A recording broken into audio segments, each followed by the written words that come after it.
ഈ ഉന്നയിച്ച കാര്യങ്ങൾക്ക് ഒരിക്കൽ കേരള നിയമസഭയിൽ മുഖ്യമന്ത്രി തന്നെ വിശദമായി മറുപടി പറയുണ്ടായി. പക്ഷെ അദ്ദേഹം ഇന്നലെ ഫേസ്ബുക്ക് പോസ്റ്റിൽ വീണ്ടും അതേ കാര്യം പറഞ്ഞിരിക്കുകയാണ്. പക്ഷെ നിങ്ങൾ ഭൂതക്കണ്ണാടി വെച്ച് നോക്കൂ, എന്തുകൊണ്ടാണ് RSSന്റെ അതിഥിയായി സർസംഘചാലകന്റെ ജന്മശതാബ്ദിയിൽ പങ്കെടുത്തത് എന്ന വിമർശനത്തിന് മാത്രം മറുപടിയില്ല. ഇത് എന്ത് മറുപടിയാണ്?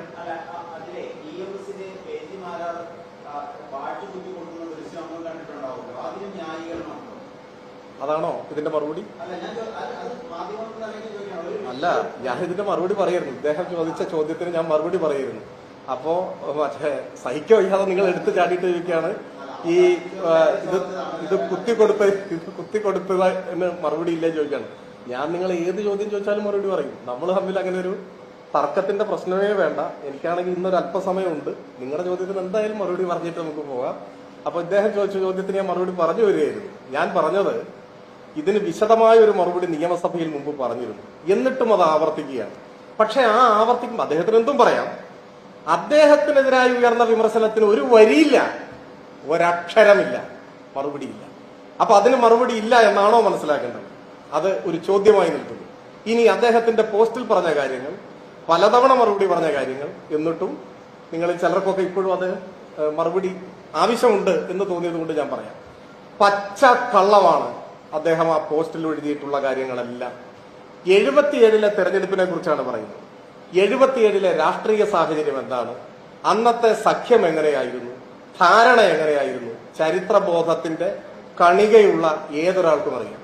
75-ൽ അടിയന്തരാവസ്ഥ പ്രഖ്യാപിക്കുന്നു. ഇന്ത്യയിൽ അങ്ങോളം ഇങ്ങോളം ജനാധിപത്യ അവകാശങ്ങളെല്ലാം തുറങ്കിലടക്കപ്പെടുന്നു.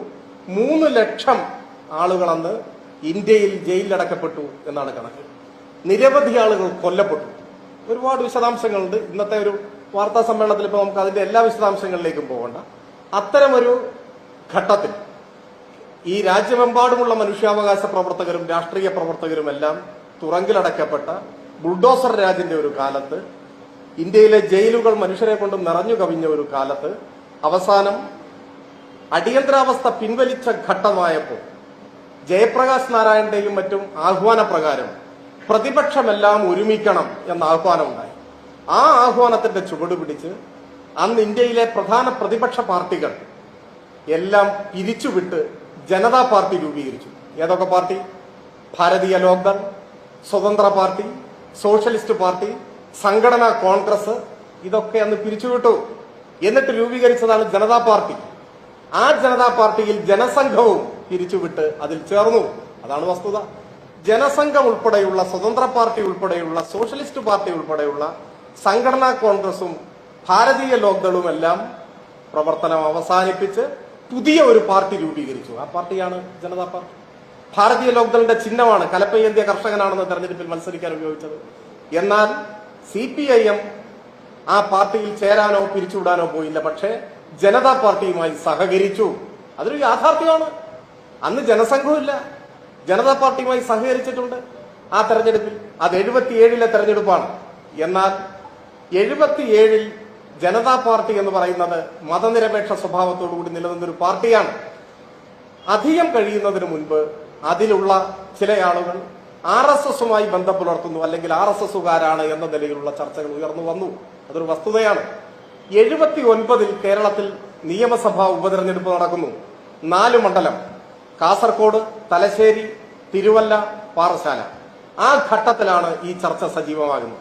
അന്നാണ് EMSന്റെ ചരിത്രപ്രസിദ്ധമായ പ്രഖ്യാപനം വരുന്നത്, ഞങ്ങൾക്ക് RSS വോട്ട് വേണ്ട എന്നാണോ അത്തരമൊരു ചർച്ച ഉയർന്നത് അന്ന്.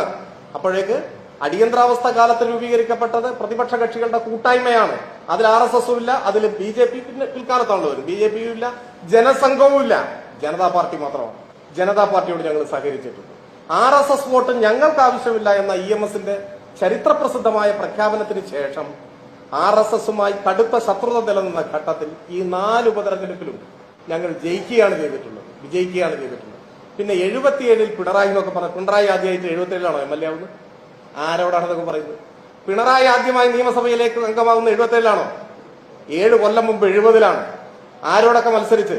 ഈ കോൺഗ്രസിനോടും ജനസംഘത്തോടും മത്സരിച്ച് അവരെ തോൽപ്പിച്ചിട്ടാണ് നിയമസഭയിലേക്ക് വരുന്നത്. ആ കാലത്തുടനീളം കണ്ണൂരിലും പരിസര പ്രദേശങ്ങളിലും RSSും CPMഉം തമ്മിൽ കടുത്ത സംഘർഷങ്ങളും വലിയ തോതിൽ വാർത്തക്കിടയായിട്ടുള്ള സംഭവങ്ങൾ, കുഞ്ഞിരാമന്റെ കൊലപാതകം ഉൾപ്പെടെ നടക്കുന്ന ഒരു ഘട്ടമാണ്. അതാണ് എന്നും മറക്കരുത്. ഇനി ഇതിന്റെ ബാക്കിയുണ്ട്. ആ ഫേസ്ബുക്ക് പോസ്റ്റ് മാത്രം വായിച്ചാൽ ബാക്കി അതിലില്ല. അതിനുശേഷം ഈ RSSും സ്വാധീനിക്കുന്നു ജനതാ പാർട്ടിയെ എന്ന വിമർശനം ഉയർന്ന ഘട്ടത്തിൽ ജനതാ പാർട്ടിയുമായി ഇടതുപക്ഷം ബന്ധം വിച്ഛേദിച്ചു. 80-ൽ തെരഞ്ഞെടുപ്പ് വന്നു, പാർലമെന്റ് തെരഞ്ഞെടുപ്പും നിയമസഭാ തെരഞ്ഞെടുപ്പും. 80-ലെ പാർലമെന്റ് തെരഞ്ഞെടുപ്പിൽ ഈ ജനതാ പാർട്ടിയുമായി അപ്പോഴേക്ക് RSS സ്വാധീനമുണ്ട് എന്ന് ആരോപിക്കപ്പെടുന്ന ജനതാ പാർട്ടി, പണ്ടതില്ല, ആ ജനതാ പാർട്ടിയുമായി കോൺഗ്രസ് സഖ്യത്തിൽ ഏർപ്പെട്ടു. ആ സഖ്യത്തിന്റെ കാസർഗോഡ് മണ്ഡലത്തിലെ സ്ഥാനാർത്ഥിയുടെ പേരെന്താ? ഈ ബഹുമാന്യനായ പ്രതിപക്ഷ നേതാവ് മറന്നോ? 1980-ലെ പാർലമെന്റ് തെരഞ്ഞെടുപ്പിൽ കാസർഗോഡ് മണ്ഡലത്തിലെ കോൺഗ്രസ് മുന്നണിയുടെ സ്ഥാനാർത്ഥിയുടെ പേരെന്താ? ആ പേര് O. രാജഗോപാലൻ എന്നാണ്. O. രാജഗോപാലിന് വോട്ട് പിടിച്ച് നടന്നവരാണ് കോൺഗ്രസ് എന്നോർത്ത് വെച്ചോളണം. ആ സമയത്ത് തന്നെ നിയമസഭാ തെരഞ്ഞെടുപ്പ് നടന്നു. ഈ KG മാരാർ ആ തെരഞ്ഞെടുപ്പിൽ സ്ഥാനാർത്ഥിയായിരുന്നു. പെരിങ്ങളം മണ്ഡലത്തിൽ അന്ന് കോൺഗ്രസ് മുന്നണിയുടെ സ്ഥാനാർത്ഥിയായ RSSകാരൻ KG മാരാരെ പെരിങ്ങളത്ത് തോൽപ്പിച്ചയാളാണ് ഈ നിലത്തൂരിൽ മത്സരിക്കുന്ന ഇടതുപക്ഷ സ്ഥാനാർത്ഥി AK ശശീന്ദ്രൻ. അന്നും ഇന്നും ഇടതുപക്ഷത്തിന്റെ സ്ഥാനാർത്ഥിയായിരുന്നു. അന്ന് എടക്കാട് മത്സരിച്ച സ്ഥാനാർത്ഥിയാണ് മുൻ KPCC പ്രസിഡന്റ്. കോൺഗ്രസിന്റെ സ്ഥാനാർത്ഥിയായിട്ടല്ല, ജനതാ പാർട്ടിയുടെ സ്ഥാനാർത്ഥിയായിട്ട്. അന്ന് ചവറയിലും ഒറ്റപ്പാലത്തും RSSന്റെ നേതാക്കളാണ് സ്ഥാനാർത്ഥികളായി മത്സരിച്ചത്, കോൺഗ്രസ് മുന്നണിയുടെ സ്ഥാനാർത്ഥിയായിട്ട്. അവരെ പരാജയപ്പെടുത്തിയവരാണ് ഇടതുപക്ഷം. അപ്പോൾ ഇതാണ് ഇവരാരോപിക്കുന്നതിലെ കാര്യം. ഞങ്ങൾ സഹകരിച്ചത് 77-ൽ ജനതാ പാർട്ടിയുമായിട്ടാണ്. എന്നാൽ അതേ ജനതാ പാർട്ടിയിൽ RSSന്റെ സ്വാധീനം പ്രകടമായി എന്ന് ആരോപിക്കപ്പെട്ട ഘട്ടത്തിൽ കോൺഗ്രസ് ആണ് കൂട്ടുകെട്ടുണ്ടാക്കിയത്. അന്ന് രാജഗോപാലും KG മാരാരും അവരുടെ മുന്നണിയിലെ സ്ഥാനാർത്ഥികളാണ്. EMSോ മറ്റാരെങ്കിലുമോ നിങ്ങൾ ഈ പറയുന്ന നേതാക്കന്മാരോടൊപ്പം ഇരുന്നിട്ടുള്ളത് 77-ൽ ജനതാ പാർട്ടിയുടെ നേതാക്കന്മാരായിരിക്കുമ്പോഴാണ്. അത് അടർത്തി മാറ്റുമ്പോൾ 80-ലെ അവരുടെ മുന്നണി സ്ഥാനാർത്ഥിയാണ് ഈ മാരാർ എന്ന് മറന്നുപോയത്. പിന്നെ മാരാർ എഴുതിയ ആത്മകഥയുണ്ടല്ലോ, അതെന്താ മറന്നുപോയി? മാരാരെഴുതിയ ആത്മകഥയിൽ ഒരധ്യായം പാഴായ പരീക്ഷണങ്ങളാണ്.